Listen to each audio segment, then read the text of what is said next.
I discovered my wife's betrayal through a single photograph she didn't think twice about showing me. My name is Daniel, and I'm 34 years old. My wife, Victoria, is 32. We met when I was 19 and she was 17 at a mutual friend's backyard barbecue on a humid summer evening in a small town in Ohio. She was wearing a yellow sundress and had her hair pulled back in a way that showed off her smile. I remember thinking she was the most beautiful girl I had ever seen. We talked for hours that night about nothing and everything, and by the time the party ended, I knew I wanted to spend the rest of my life with her. For the next 15 years, that feeling never changed. We dated through her senior year of high school, survived my years at community college, and built a life together piece by piece. When I proposed at 23, she cried and said yes before I could even get the ring fully out of the box. We married a year later in a small ceremony at her mother's church, surrounded by people who had watched us grow up together. Everyone said we were meant to be, and I believed it with my whole heart. Victoria had always been ambitious in ways that impressed me. While I was content with my job at a local construction company, eventually working my way up to project manager, she had bigger dreams. She talked about going to college from the first time we met, but her family situation made it complicated. Her mother, Patricia, was a practical woman who believed that a woman's place was in the home, raising children and supporting her husband. Her father, Gerald, was even worse. He ran a successful auto repair chain and had strong opinions about everything, especially about what his daughter should do with her life. College is a waste of money for a girl, Gerald used to say at family dinners, usually after his third beer. She'll just get married and have kids. What's the point of a degree gathering dust? Patricia would nod along, adding comments about how she had managed just fine without higher education. They meant well in their own way, I think. They loved Victoria, but their love came with conditions and expectations that suffocated her. They wanted her to be happy, but only according to their definition of happiness. Victoria chafed against their limitations constantly. She would call me after dinner with her parents, cry about how they didn't understand her, how they refused to see her as anything other than a future housewife. I would hold her and tell her that we would figure out together, that her dreams mattered, and that I would support her no matter what. When Victoria was 25, she decided she couldn't wait any longer. She had been working as a receptionist at a dental office, hating every minute of it, and she wanted more. She applied to the state university's nursing program and got accepted. Her parents' reaction was exactly what she expected. "We're not paying for this," Gerald said flatly when she told him. "You're married now. That should be your focus. Daniel makes enough money. Why do you need a career?" Patricia was more subtle but equally dismissive. "Honey, nursing is hard work. Long hours, difficult patients. Are you sure that's what you want? Wouldn't you rather start a family?" Victoria was devastated. She called me from her car in a university parking lot, sobbing so hard I could barely understand her. "They don't care about me, Daniel. They never have. All they care about is controlling my life." I made a decision in that moment that would shape the next several years of my life. "Let me pay for it," I said. "Daniel, that's tens of thousands of dollars. We can't afford that." "We'll figure out," I told her. "I'll work extra, pick up side jobs. We'll make it work because your education matters. You matter." And that's exactly what I did. For the next 4 years, I worked myself to exhaustion. I kept my full-time job at the construction company and took on weekend work doing home renovations. I learned to frame houses, install drywall, lay tile. I worked evenings doing maintenance at an apartment complex. I gave up my hunting trips, my fishing weekends, my time with friends. Every spare moment went into earning money for Victoria's tuition. It wasn't easy. There were months when we ate nothing but pasta and canned vegetables because the money had to go to books and fees. There were times when I was so tired I could barely stand, when my body ached from dawn until dusk.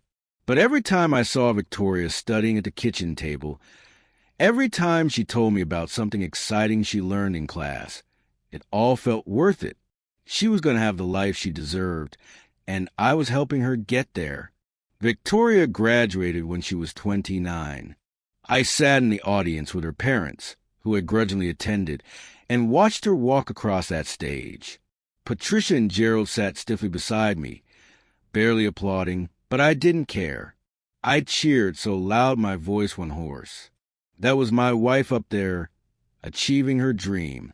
I had never been prouder of anyone in my entire life. After graduation, Victoria got a job at the university's teaching hospital. She loved it. She came home every day with stories about her patients, her co-workers, the challenges and rewards of nursing. She talked about going back for her master's degree eventually, maybe becoming a nurse practitioner. I told her that when she was ready, I would support her again. Whatever she needed, I would provide. 2 years later, she was ready.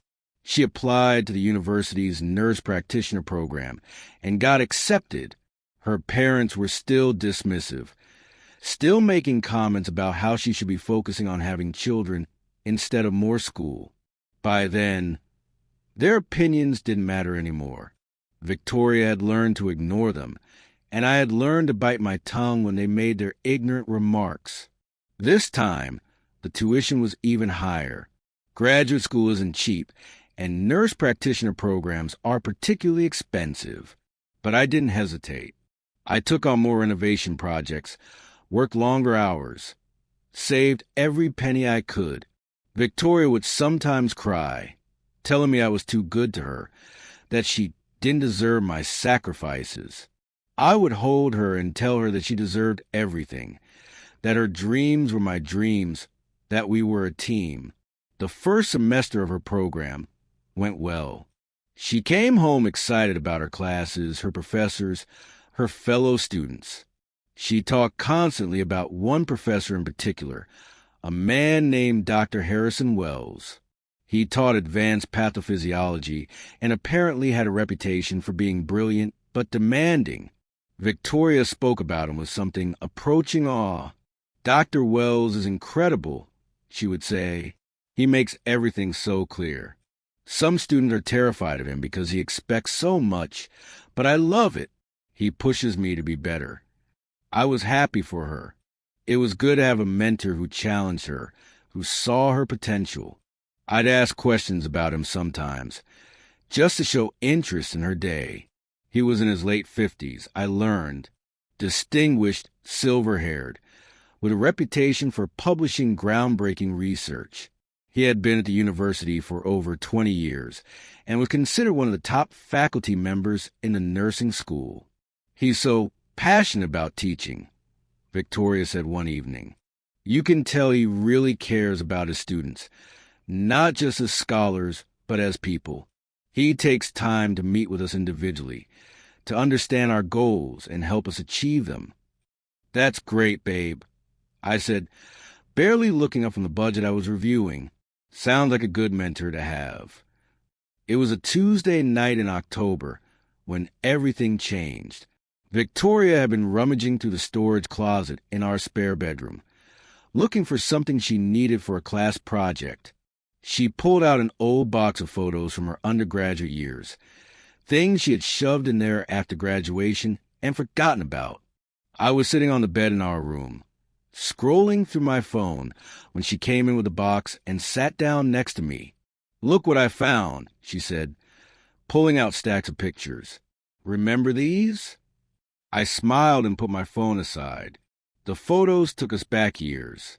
There she was at her freshman orientation, looking nervous and excited. There we were at a campus event, me with my arm around her, both of us younger and more carefree. There she was with friends I barely remembered, classmates who had faded from her life after graduation. She flipped through the pictures slowly, narrating memories as she went. I listened, occasionally asking questions, enjoying the trip down memory lane.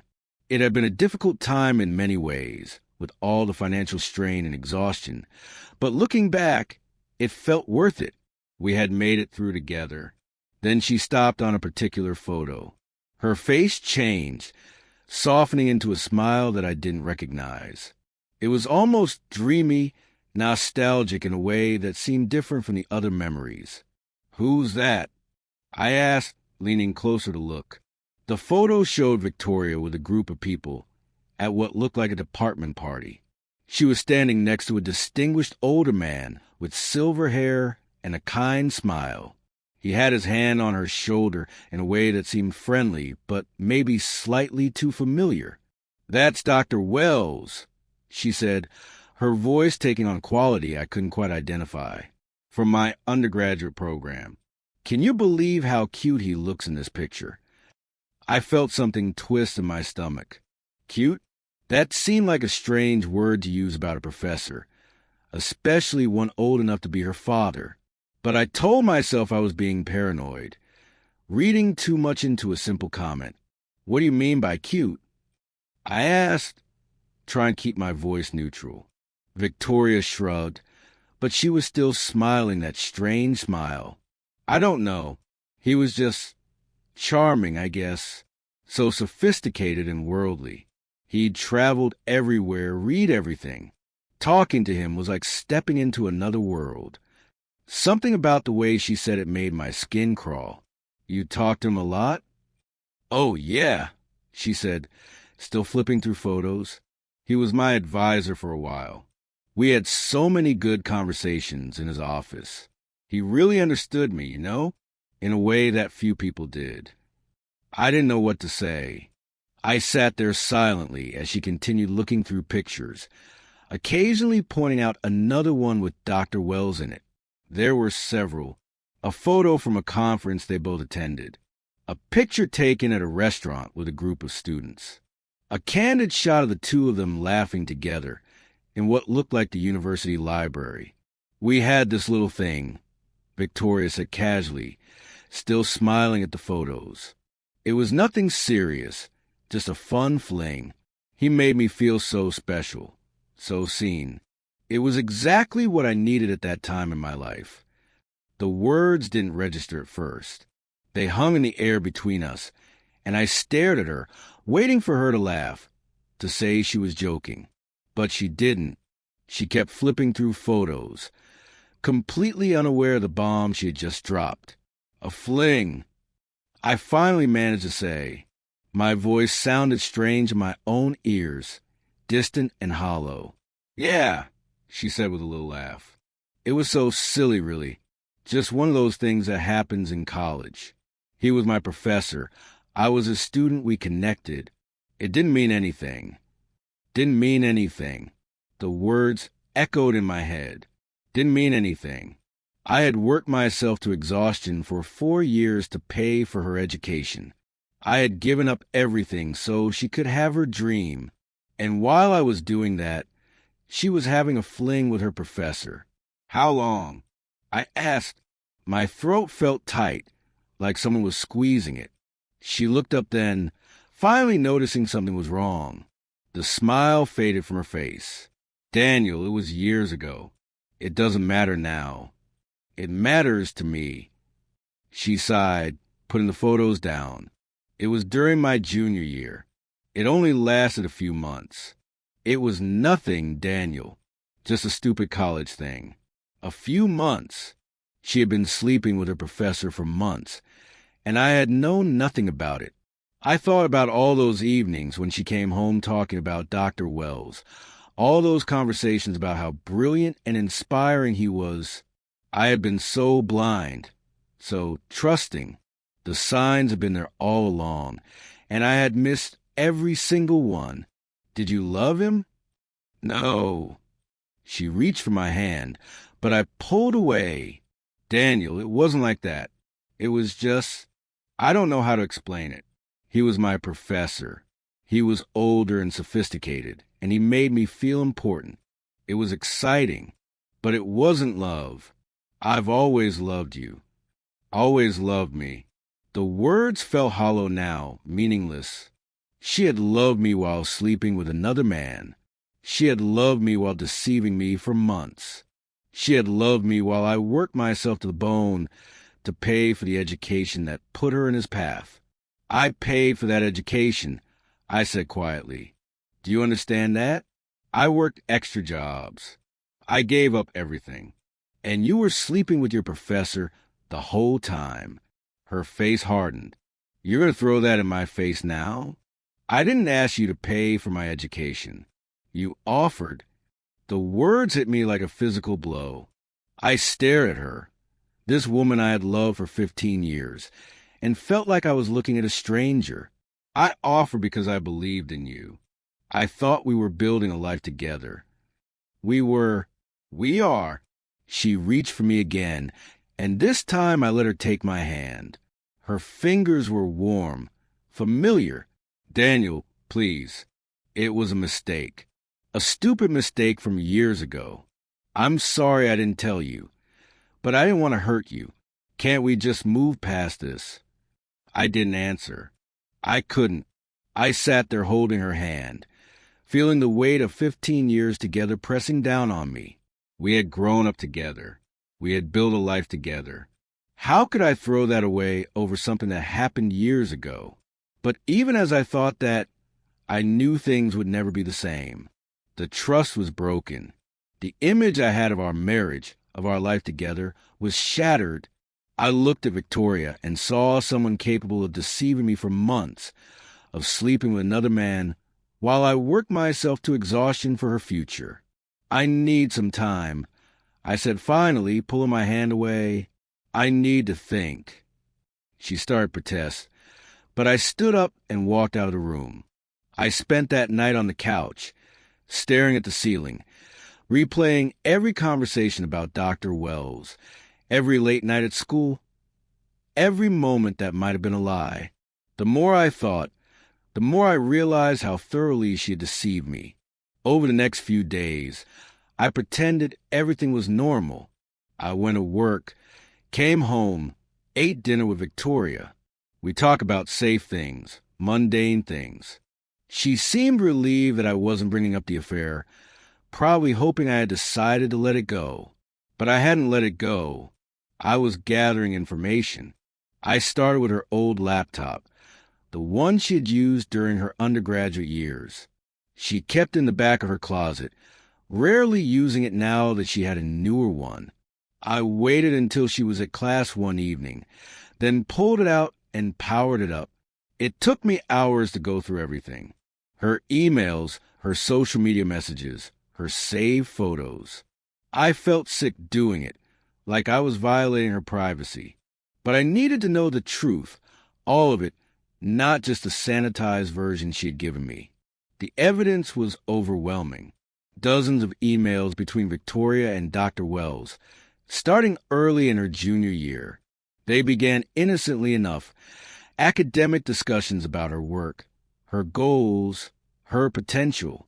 But gradually, the tone shifted. His messages became more personal, more complimentary. He told her she was mature for her age, insightful, a pleasure to talk to. She responded warmly, sharing personal details about her life, her frustrations with her parents, her fears about the future. Then came the messages that crossed every line, references to meetings outside of class, to conversations that had nothing to do with academics, mentions of feelings of connection, of something special between them, and finally, explicit references to physical encounters, to stolen moments in his office, in hotel rooms during conferences, in places where they shouldn't have been together. I found photos, too. Victoria and Dr. Wells at academic conferences, standing too close, smiling too warmly. A picture of them at a restaurant. Clearly not a group event, just the two of them. A selfie she had taken in what looked like a hotel room, with him visible in the background, shirtless. The worst part was the timing. Their affair had started during her junior year and continued through her senior year. It had overlapped with my working 16-hour days, with my giving up every pleasure, so she could have her education. while I was installing drywall in strangers' houses. She was in a hotel room with her professor. While I was exhausted and sore and dreaming of her future, she was building a secret life with someone else. But I also found evidence of something more disturbing. Dr. Wells hadn't just slept with Victoria. He had used his position to advance her career. Emails showed him advocating for her to receive opportunities that other students didn't get. A research assistant position that should have gone to someone with better grades. A conference trip fully funded by the department, despite her having no paper to present. Favorable recommendations for scholarships and awards. Victoria's academic success, the success I had sacrificed so much for, had been built partly on a foundation of sexual favoritism. She hadn't just cheated on me. She had compromised her entire education, turned her achievements into something tainted. I sat back from the laptop, my mind reeling. Part of me wanted to confront her immediately, to throw the evidence in her face and demand an explanation. But a colder, more calculating part of me knew that would be a mistake. If I confronted her, she would warn Dr. Wells. Evidence might be destroyed. Nothing would change. I decided to wait. To gather more information, build a complete case. Not just for my own satisfaction, but because what Dr. Wells had done was wrong on multiple levels. He had used his position of power to exploit a student. He had violated every ethical standard of his profession. He deserved consequences. For the next several weeks, I played the role of the understanding husband. I told Victoria I was working through my feelings, that I wanted to move past this, that our marriage was worth saving. She seemed relieved, grateful. She became more affectionate, more attentive. She had no idea what I was really doing. While she slept, I went through her things. I found more emails, more photos, more evidence. I created a detailed timeline of the affair, documenting every inappropriate interaction I could verify. I saved everything to a secure folder, backed up in multiple places. The most damning evidence came from Dr. Wells himself. Victoria had saved old chat logs from a messaging platform they used. In one conversation, he explicitly acknowledged the power dynamic between them, acknowledging that what they were doing could get him fired.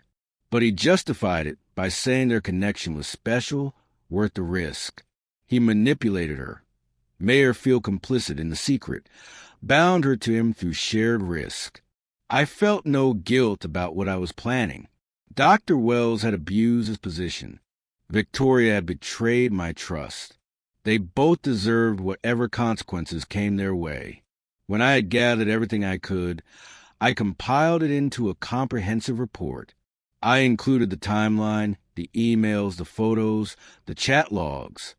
I wrote a cover letter explaining the situation, emphasizing the ethical violations, the abuse of power, the impact on other students who had been passed over for opportunities given to Victoria because of her relationship with Dr. Wells. I sent the report anonymously to the university's dean of faculty, the provost, and the ethics committee. I made sure to send it in a way that couldn't be traced back to me. Then I waited. The investigation began within weeks. I knew because Victoria came home one day looking shaken. Dr. Wells had been placed on administrative leave. She told me something about an ethics complaint. She seemed nervous, worried that the investigation might uncover their relationship. "It'll be fine," I told her, holding her hand. "You're not a faculty member anymore. They can't touch you." She nodded, but she didn't look convinced. She spent the next few weeks on edge, jumping whenever her phone rang, checking her email constantly. I pretended not to notice, offered comfort when she seemed upset, played the supportive husband perfectly. The investigation took 2 months. When the findings were announced, the consequences were severe. Dr. Wells was terminated for gross misconduct. The university issued a statement confirming that he had violated multiple policies regarding faculty-student relationships. His academic career was effectively over, But the investigation hadn't stopped with Dr. Wells. They had interviewed Victoria, and she had confirmed the relationship. The university determined that her participation had compromised the integrity of her undergraduate degree. They revoked the honor she had received, removed her from alumni recognition programs, and notified the nursing board of the findings. Her master's program was put on hold pending review. Victoria came home the day she got the news and collapsed on the couch, sobbing. Her whole world had fallen apart. Her degree was tainted, her career prospects damaged, her reputation ruined. She couldn't understand why this was happening, why the university had been so harsh. "They're destroying me," she cried, "for something that happened years ago. It's not fair." I sat beside her, put my arm around her. "I'm sorry, babe. This must be really hard." She leaned into me, grateful for my support, completely unaware that I was the cause of her destruction. I held her and felt nothing. No sympathy, no guilt, no regret. She had made her choices, and now she was facing the consequences. In the weeks that followed, Victoria's world continued to crumble. The nursing board opened an inquiry into her fitness to practice. Her master's program officially dismissed her, citing the ethical violation. She couldn't find work, couldn't even get an interview, because potential employers ran background checks and found the disciplinary actions. Her parents, predictably, were no help. Patricia and Gerald had always been against her education, and now they saw this as vindication. "We told you this was a waste of time," Gerald said when Victoria finally told him what happened. "You should have focused on your marriage, on having children. Now look at you." Patricia was more subtle, but equally cruel. "Maybe this is God's way of telling you to accept your proper role," she said. "You can still have babies. Honey, it's not too late." Victoria was devastated by their reaction, though she shouldn't have been surprised. They had never supported her, never believed in her. Now, they were using her downfall as proof that they had been right all along. I watched it all unfold with a strange detachment. Part of me felt satisfaction, seeing justice served. But another part of me, the part that had loved Victoria for 15 years, felt a deep sadness. This wasn't the woman I had married. This wasn't the girl in the yellow sundress at that barbecue.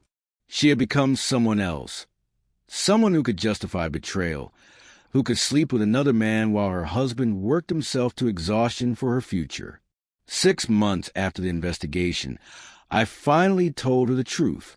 We were sitting in our living room, not speaking, the tension between us thick enough to cut. Victoria had been cold and distant for weeks, blaming me for not defending her against the university, for not fighting for her reputation. She couldn't understand why I wasn't angrier at the institution that had destroyed her career. "Why don't you care?" she demanded. "Why aren't you fighting for me?" I looked at her for a long moment, then made my decision. "Because I'm the one who reported you." The color drained from her face. "What?" "I reported you and Dr. Wells. I sent the evidence to the university. I did this." She stared at me, her mouth opening and closing like a fish out of water. For a moment, I thought she might physically attack me. Her hands clenched into fists, her face contorted with rage. "You destroyed my life," she whispered. "You ruined everything. You ruined it yourself when you slept with your professor. That was years ago. It had nothing to do with you. It had everything to do with me." I stood up, my voice rising for the first time. "I worked for 4 years to pay for your education. I gave up everything. And while I was doing that, you were in bed with another man. You don't get to tell me that had nothing to do with me." She started screaming then, a torrent of accusations and insults. I was cruel, vindictive, a monster.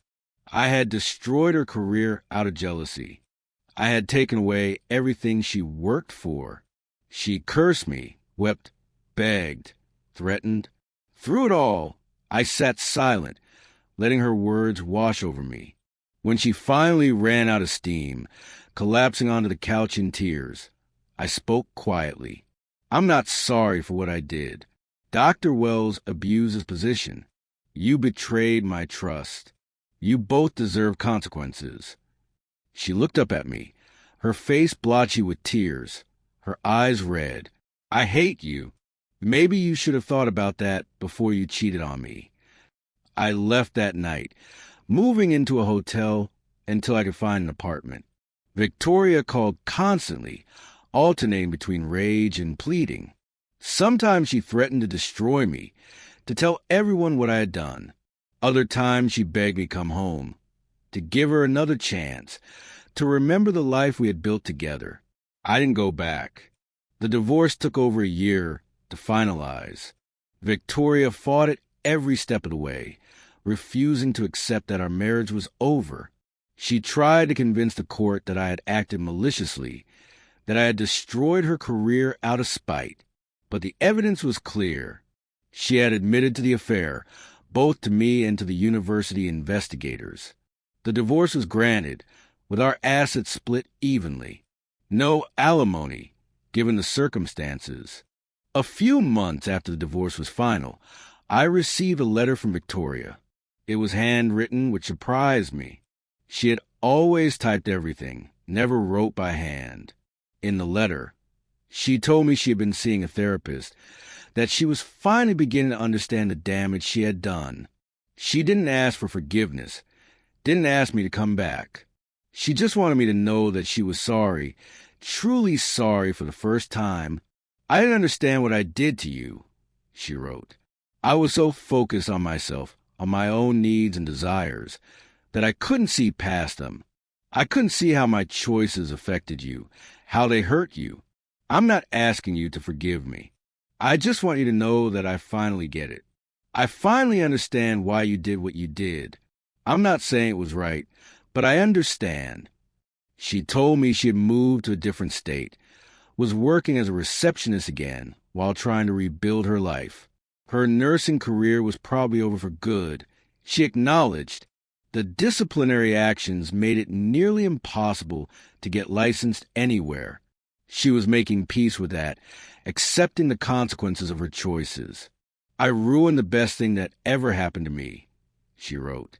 I know that now. I hope you find happiness, Daniel. You deserve it. You always deserve better than me. I read the letter 3 times, then put it in a drawer. I didn't respond. There was nothing to say. The chapter was closed. It's been 2 years since the divorce. I'm in a better place now, though the scars remain. I've started my own construction company, focusing on high-end renovations. The work keeps me busy, keeps my mind occupied. I have friends, a life, plans for the future. I've even started dating again, cautiously, though I'm not sure I'll ever fully trust another person. Sometimes I think about Victoria, about the 15 years we spent together. I think about the girl in the yellow sundress, the woman I thought I would grow old with.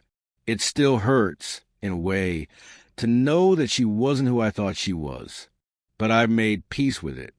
I've accepted that sometimes people change, or maybe they were always different than we believed.